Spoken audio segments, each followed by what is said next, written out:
बाफ्रे घन्टी मित्रहरू के हो अनि यस्तो घन्टी त साह्रै खतरा तरिकाको पो बज्दैछ त अहिले त। मित्रहरूको हालचाल त ठिकै छ नि हैन? अहिले जिल्ला अधिवेशनमा जुन तरिकाको घन्टी बज्दैछ नि तपाईहरुको, बाफ्रे हामीले कल्पना पनि गरेको थिनौं क्या यो तरिकाको घन्टी यति छिटै बज्छ भनेर है। कैयौं जिल्लाहरूमा है, एक जिल्लामा मात्रै नभएर कैयौं जिल्लाहरूमा, सुनसरी, उदयपुर, उता पश्चिमतिर जताततै हे अब अहिले यस्तो तरिकाको अब कुट्टा कुट, हानाहान, मुक्का वर्षा वर्षी, लात वर्षा वर्षी, कुर्सी भाँचा भाँच, घन्टीको आवाज चाहिँ एकदमै खत्रै सुनिँदैछ क्या। पार्टी सभापतिको लागि है, पार्टी सभापति पदको लागि, त्यो पनि जिल्लाको लागि है। जुन तरिकाको तपाईहरुको जिल्ला अधिवेशनमा यो घन्टी बज्दैछ, यो तरिकाको घन्टी कुनैदेखि केन्द्रीय स्तरमा र त्यो सदनमा बज्ने हो त्यो बेर छैन। जुन तरिकाले तल्लो स्तरबाट देखिँदैछ, जसरी वडा अधिवेशनहरूमा देखिएको थियो, अहिले जिल्ला अधिवेशनमा देखिँदैछ। अब केन्द्रीय स्तरमा पनि यो नहोला भन्न सकिँदैन है। केन्द्रीय स्तरमा पनि यो तरिकाको घन्टी नबज्ला भन्न सकिँदैन। तर जनताहरूले यो अपेक्षा चाहिँ गरेका थिएनन्, यस्तो सोच चाहिँ राखेका थिएनन् होला क्या। जनताहरूले जतिखेर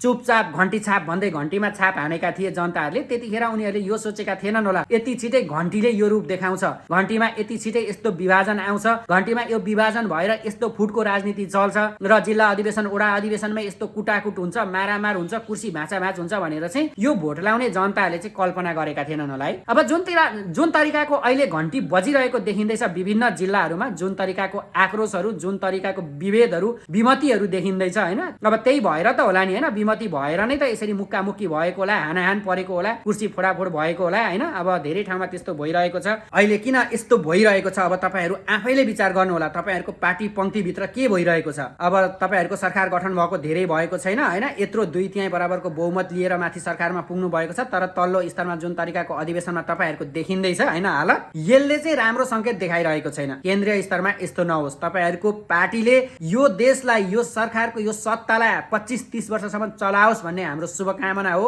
देशलाई सुशासन आओस्, राम्रो होस्, देश र जनताको लागि राम्रो काम गरून्। हामीलाई जुनै पार्टी आए पनि एउटै हो, केही फरक छैन। तर जुन तरिकाको यो अधिवेशनहरुमा देखिँदैछ, यसले चाहिँ पक्कै पनि फुटको संकेत देखाएको है। यो चाहिँ फुटको संकेत नै हो भन्दा फरक पर्दैन। जुन तरिकाले अहिले देखिरहेको छ जिल्ला अधिवेशनमा, यो तरिकाको घन्टी चाहिँ केन्द्रीय स्तरमा नबजोस् र सदनमा नबजोस्।